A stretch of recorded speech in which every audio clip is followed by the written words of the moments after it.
Olá, paz do Senhor a todos e especialmente um abraço à turma de discípulos que nós temos aí este ano e todos aqueles que estão tendo a oportunidade de conhecer um pouquinho mais a respeito da vida de um discípulo. Eu quero desejar a vocês todas as sortes de bênçãos que o Senhor Jesus tem para nos dar.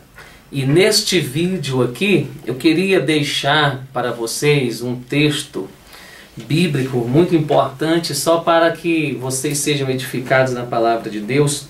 Provérbios capítulo 30, versículo 5 diz assim: toda palavra de Deus é pura, escudo é para os que confiam nele.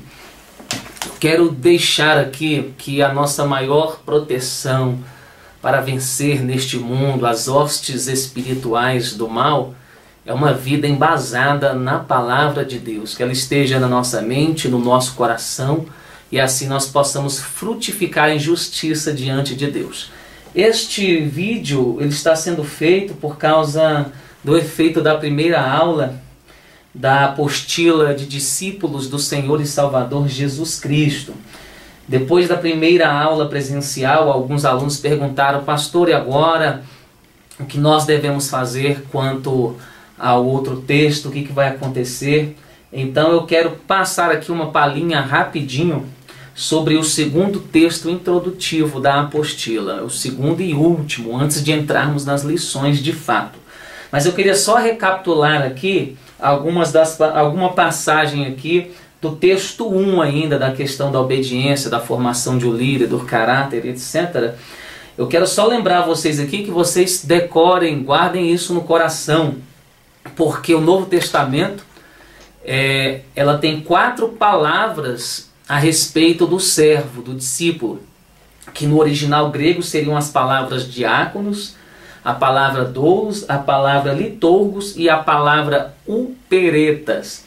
Cada uma delas tendo significados diferentes. Então eu quero que vocês entendam isso, que a palavra diáconos vai além das funções de diaconia dentro da igreja.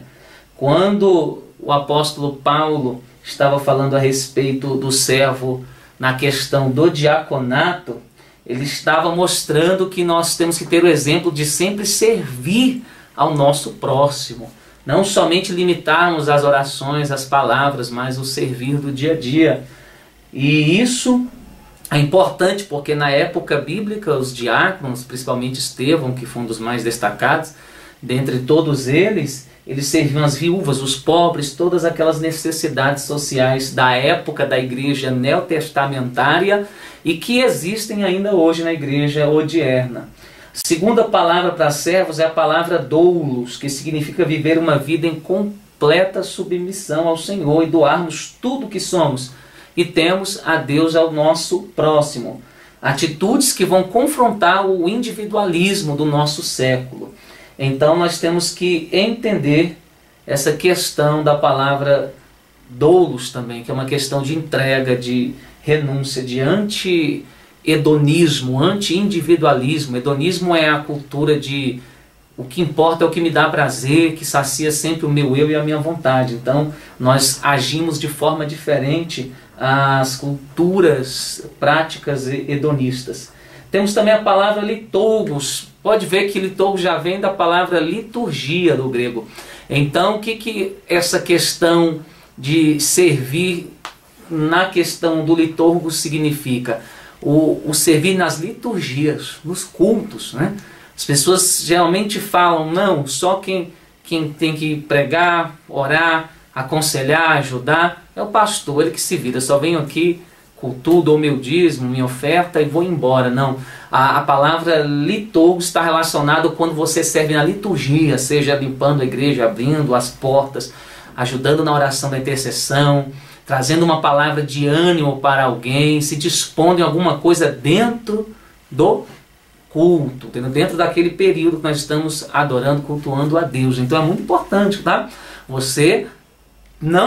Se você não tem uma chamada, não tem um cargo, não tem uma unção, eu simplesmente estou aqui no banco. Não pense assim. Você pode servir na liturgia naquilo que for capaz, auxilie alguém, né, se dispõe a alguma atividade da igreja, se dispõe a alguma coisa que você vê, que você possa ser útil dentro do culto, tá? Então, assim se refere a palavra liturgos. E a última, que eu acho mais interessante, o peretas, que está em 1 Coríntios, capítulo 4, versículo 1. Essa palavra grega significa, se relaciona a um remador de um navio. E eu acho a mais interessante, porque Paulo usou esse exemplo para nos falar a respeito da nossa vida com Cristo. E quais eram os quatro aspectos dos operetas, desses remadores de um navio? Primeiro, o trabalho era muito pesado e o remador era como uma máquina do navio, que fazia andar sobre as águas. Então a máquina era manual, eram homens, eram pessoas que ficavam na parte inferior do navio, remando para que o navio pudesse funcionar. Segundo aspecto, o serviço do remador era um trabalho anônimo, nunca estava por cima, olha que interessante, sempre embaixo no porão. Ou seja, então, além dele ter um trabalho muito pesado, ninguém reconhecia, ninguém sabia quem era. As pessoas viajavam nos navios, iam uns aos seus interesses próprios, negócios, trabalho, das coisas transitórias do dia a dia, mas ninguém se preocupava e dizia quem é que está aí embaixo. Ninguém sabia os nomes. Então olha aí, já vai pegando a questão de fazer, muitas vezes, nem sempre você vai ter um reconhecimento humano. Nós fazemos e as pessoas talvez não vão reconhecer ou não se conhecer. Outro exemplo, o terceiro aspecto, é que era um trabalho escravo, era feito por pessoas condenadas à morte e presidiários. Esse trabalho era feito num lugar pior do navio, menos confortável, porém era o trabalho que fazia o navio funcionar. Olha que lindo, olha que tipologia para a nossa vida. Nós éramos presidiários, presos pelos laços do pecado e do inimigo. Nós éramos condenados à morte por causa do pecado que veio assolando a humanidade. E mesmo com 613 artigos, se o homem obedecesse os 612 e tropeçasse um, seria réu do juízo eterno, porque a lei nunca salvou ninguém. A lei veio para mostrar o pecado. Ou seja, a lei não é sabão para se lavar, era espelho para revelar. Então a lei nos mostra que somos pecadores.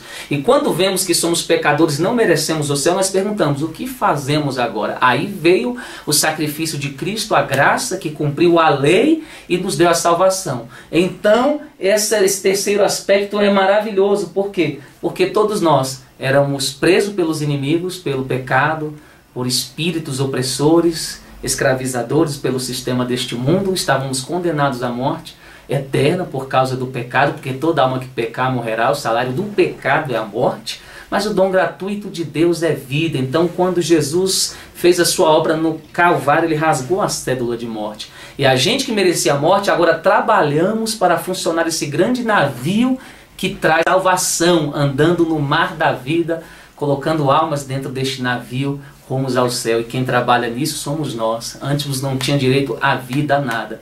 Mas Deus nos fez escravos da justiça, porque eu acredito que ser livre é escolher qual escravidão lhe convém. A Bíblia nos diz isso, que antes éramos escravos do pecado, mas fomos feitos escravos da justiça por aquele que nos amou. Então esse terceiro aspecto é muito importante. E o último e quarto aspecto fala que o trabalho do remador exigia total submissão a uma voz de comando. E eles seguiam uma batida de tambor, que era uma espécie de sincronismo. Um ritmo era tocado e, dependendo da força, da velocidade do ritmo, eles entendiam a velocidade em que deviam remar. Ou seja, tinha uma voz de comando. E essa voz de comando eram ritmos nos tambores. E quando os tambores batiam rapidamente, eles tinham que remar com mais frequência para o navio andar mais rápido. E quando o navio estava chegando no fim desejado, eles iam diminuindo o ritmo e eles remavam mais devagar para determinar a velocidade do navio, seguindo essa voz de comando. O que a gente aprende aqui? Que a voz de comando é Deus. Só existe uma voz de comando para a igreja. E nós, todos esses remadores, nós devemos, servindo, ouvir essa voz de comando e fazer da forma, no ritmo que ele deseja. E todos operam da mesma forma. E a gente vê uma unidade, um sincronismo, um relacionamento coletivo aí importante na obra de Deus.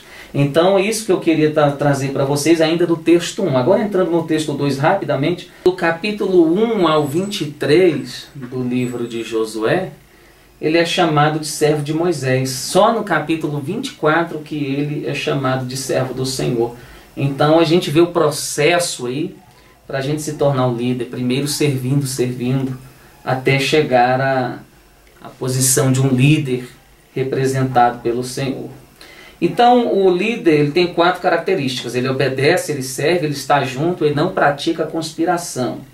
Isso é só um resumo do que a gente vai terminar de estudar no texto 1. E no texto 2 nós vamos falar sobre reverência e ordem no culto, as coisas básicas dentro do culto que nós devemos observar. E reverência e ordem no culto é uma matéria muito tranquila do texto 2, entendeu? Então a gente vai só aprender algumas coisas necessárias a servir dentro do culto, dentro da liturgia, aquela relação mais da palavra liturgos, lembra? Então é isso aí, um abraço para vocês, até a próxima, os endereços estão aí, você manda suas dúvidas e a gente, na medida do possível, na dependência do Espírito Santo, vai resolvendo. Então um beijo para vocês, abraço e até a próxima em nome de Jesus.